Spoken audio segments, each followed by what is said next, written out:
আসসালামু আলাইকুম প্রিয় দাখিল পরীক্ষার্থীবৃন্দু। গুরুত্বপূর্ণ প্যারাগ্রাফের যে সাজেশন ছিল, সেই সাজেশনটা নিয়ে আসলাম। আমরা ১ম এ প্যারাগ্রাফ হচ্ছে উইন্টার মর্নিং। আর আছে আমাদের এনভায়রনমেন্ট পলিউশন, আছে আমাদের আওয়ার ন্যাশনাল প্লাগ, রয়েছে আমাদের টি plantation, book fair, rainy day.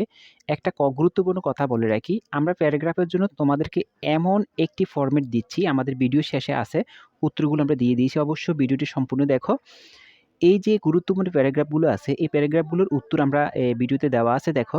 আমরা এই যে দেখো প্যারাগ্রাফটা, এটা হচ্ছে তোমাদের ব্যাড সাইড প্যারাগ্রাফ। মানে তোমাদের পরীক্ষার হলে গেলে প্রশ্ন যখন দিবে, তুমি দেখবে যে পরীক্ষার প্রশ্নের মধ্যে যে প্যারাগ্রাফটা আসছে, এটা কি গুড সাইড থেকে আসছে, নাকি ব্যাড সাইড থেকে আসছে, নাকি সায়েন্স সম্পর্কে আসছে।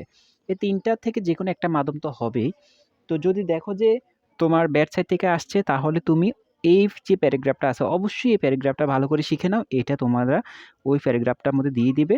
আর এটা পুরোটাই ভালো করে শিখে নাও, একদম বাকি রেখো না। এটা অবশ্যই ভালো করে শিখবে। এটা তোমরা ওইটার মধ্যে দিয়ে দিবে। শুধু টপিকে যে নাম আছে, টপিকের জায়গাটা পরিবর্তন করে প্যারাগ্রাফ যদি ধরো ট্রাফিক জ্যাম আসে, এনভায়রনমেন্ট পলিউশন আসে, যেটাই আসুক, আমি যেগুলো দিচ্ছি এগুলো ছাড়াও যদি কোনো ব্যাড সাইড থেকে কোনো প্যারাগ্রাফ আসে, অবশ্যই এটা দিয়ে দিতে পারবে। ইনশাআল্লাহ এটা তোমরা 100% নাম্বার পাবে। বন্ধুরা, তারপরও যদি দেখো এটা হচ্ছে আমাদের গোড সাইড প্যারাগ্রাফ, তাহলে তোমার যদি প্যারাগ্রাফটা যদি গোড সাইড থেকে আসে, তাহলে তুমি অবশ্যই এটা দিবে। এইগুলো যদি তুমি না শিখো বন্ধুরা, তুমি ভীষণ রকমের মারা খাবে।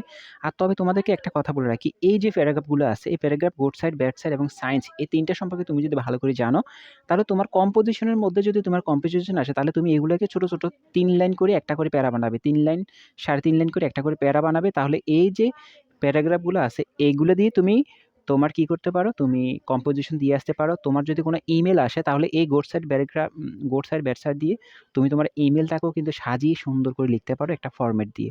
তাহলে তোমাদের এইগুলো কতটা গুরুত্বপূর্ণ আশা করি বুঝতে পেরেছ।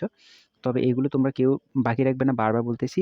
চেষ্টা করবে আমি যে প্যারাগ্রাফগুলো দিয়েছি, ওই প্যারাগ্রাফগুলো কি করবে, এটা হচ্ছে সায়েন্স, কিন্তু দেখো এটা সায়েন্স প্যারাগ্রাফ। তো আমি যে প্যারাগ্রাফগুলো দিয়েছি, ওই প্যারাগ্রাফগুলা তোমরা চেষ্টা করে প্রত্যেকটা ২ টা লাইন করে অন্তত ভালো করে শেষ করো। ২ টা লাইন শেষ করলে ১ম দিয়ে তুমি যদি ২ টা লাইন ভালো করে দিতে পারো, তাহলে এক্সামিনার যে পেপার কাটবে, সে শুরুতে কিন্তু ভালো করে দেখবে। আর তোমাদের হাতের লেখা অবশ্যই সুন্দর করে লিখতে হবে। বারবার বলতেছি, টেনশনের কিছু নাই। আমরা এগুলো ভালো করে শেষ করব। পরীক্ষা ইনশাআল্লাহ ভালো হবে। ইনশাআল্লাহ পরীক্ষা ভালো হবে। আমাদের সাজেশনগুলো ভালো করে শেষ করতে হবে।